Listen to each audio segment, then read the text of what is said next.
If you rewind back to 2003, March 23rd, I flew the first night of the Shock and Awe campaign. I flew in the F-117 stealth fighter, the first person in that night. So alone and unafraid, hit a communications target at 9:16:38, local Baghdad time, and then another target downtown at Underground Command Center at 9:20 p.m. that night. And that literally kicked off the war. My philosophy is simple. Am I alone in this? Which you're not. There's always opportunities in the market. I don't think any human can compete with AI. Okay, I think I'm onto something here. Like, we gotta run with this.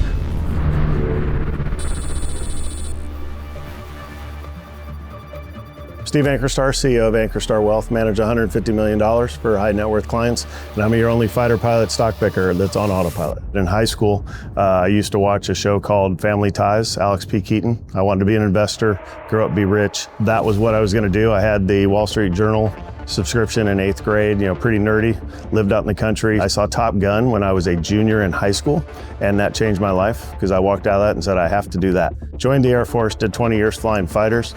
I flew the F-15, which is the air superiority fighter, and I also flew the F-117, which is the triangle one, which is why the black flight suit, right? So it's a black airplane, a stealth aircraft. I mean, how many people have a job where literally you can't wait to get out of bed to go do this? A lot of adrenaline, a lot of taking it right to the end of the runway and putting it on its tail and climbing straight up. Not only knowing that you're having an amazing time, but there's probably just 100 people that have just watched that and went, yes. Love that, America, caw, that sort of feeling. And most of my peers coming out of the military fly for the airlines. They're like, you've got millions of dollars worth of training, you've got thousands of hours, why wouldn't you go fly the airline? And the best answer I got from one of my friends was, he goes, it's the best job in the world for about 3 days, and then you're bored for another 2 decades. So I'm like, I'll pass on that. I'll do investing. Early on, I was fortunate enough to pick Apple.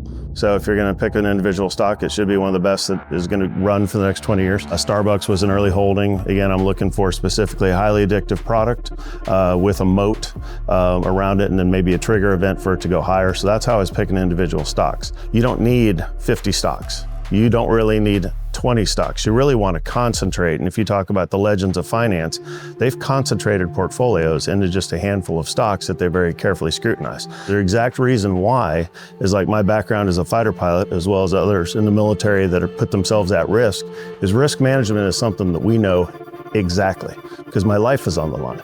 So I'm not just looking at numbers and how much could I make or lose. It's like when I go into combat, I've trained to assess whether this situation is still in my favor and if I need to piece out of the situation.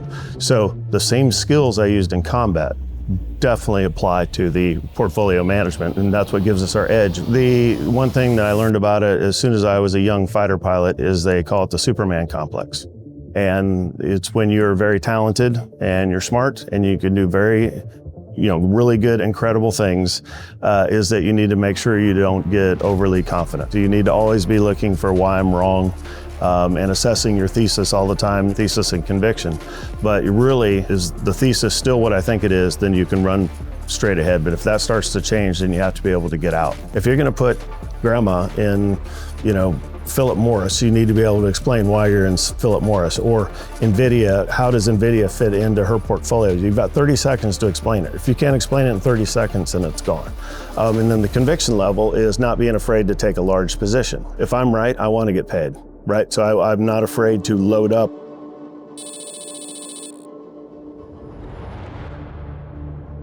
The dumbest thing is the mass marketing of you can't beat the averages. It's a big box finance cult that they've put out for years. It started in the 80s, and now we've done it with ETFs, where I believe that there are more ETFs than individual stocks out there. It's just like the finance industry has focused far more on feeding itself than it has on changing lives. If you tell folks, if you tell the masses that they can't beat the markets, just hand over your money, then that's a cash cow for them. And it's worth the billions that they spend on that marketing to get people to believe that. Once they get your money, you don't hear from them again, right? They put you age-based, risk-adjusted portfolio designed by somebody they've never met, and then they wait, and if you don't call, they just collect the fees.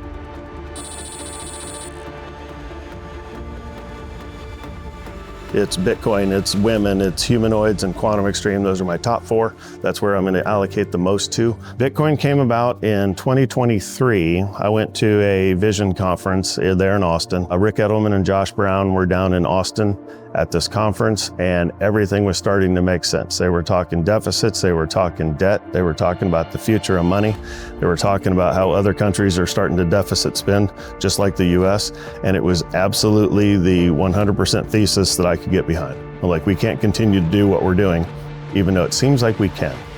You know, what's 39 trillion amongst friends? Well, you know, you get 2 or 3 trillion in debt, that's a problem. 39 trillion, it's just like, where does it end? How do you even get out of it? And I think Bitcoin is, if not the answer, the first answer. There will be a day, just like right now, with Uber, we summon a car, we don't care where it comes from, we don't care where it goes to. There will be an app that has humanoids on it, where you summon humanoids, where you don't care where they come from, where they go to, but they're gonna take the $4 or whatever that you agree to pay it to wash your car, cut your grass, whatever it is that goes on in your life. That is going to happen, in my opinion. And they're not going to get paid in dollars, they'll get paid in Bitcoin, is my thesis there. I have a defense background. I've seen what we've done with like swarms of little mini robots and things. One country out there will buy a humanoid army. Once one country does it, you start the arms race, right? If they have 5,000 humanoid army, then their neighbor's going to need another 5,000, and then there's your investing thesis. It's going to just take off like wildfire. Tesla's the only company that's going to be able to mass produce to do it. Once we get into a mass adoption, then you have to look at what companies can mass produce. A lot of companies out there are doing the one off, 2 off, working on dexterity. I mean, they're micro focused, where Tesla is, to me, the only company that has a macro focus because of what they've done, right? And the big gigafactories that they put up, they have not only designed the tech, but they're able to mass produce it.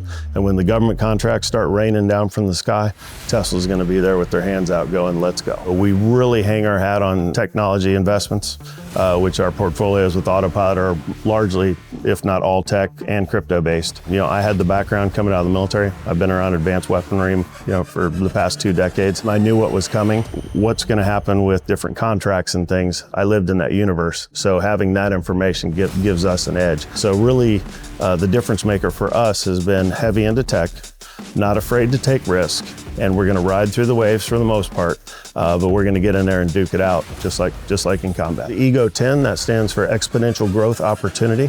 Mike Youngman is a portfolio manager for this, and he is always looking for opportunities of stocks that could double in a year. Obviously, when you're looking for something that aggressive, you're not going to get a 10 for 10. You're looking to get 7 of 10, right? So you already know baked into your portfolio that some are going to work against you. So you're looking for like a 3-to-1 risk reward there. So as the portfolios, the ones you're correct about, run, you let them run. 3 times risk unit to the above and then 1 risk unit below, and that's not a total loss rate. So if it drops like 30%, that one needs to be cut. Bitcoin Alpha was our levered Bitcoin option. Bitcoin Income is, I believe in Bitcoin, but there's income generation strategies that are on that. We have the Bitcoin all-weather portfolio, which is the one that focuses on downside protection, which a lot of people want because it's a highly volatile asset. And then the last one's Bitcoin all-inclusive, which has kind of all of the different Bitcoin strategies out there into the portfolio.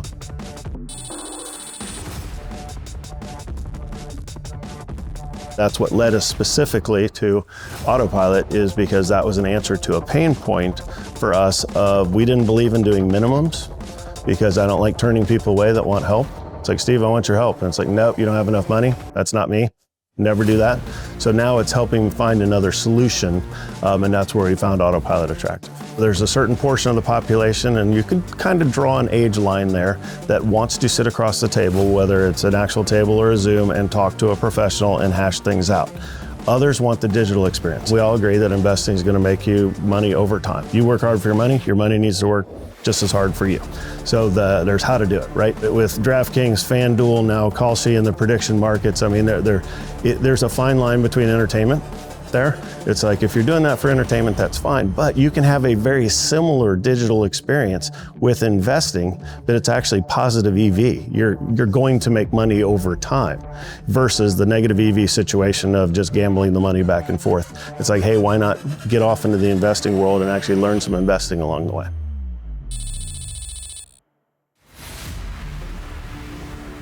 I flew the F-117 stealth fighter. So that's the one that's pictured on my badge here. It's the Triangle Stealth aircraft. It is the kicker of the football team. It's the first one that goes in night one of the war and pokes out the eyes and ears of the enemy.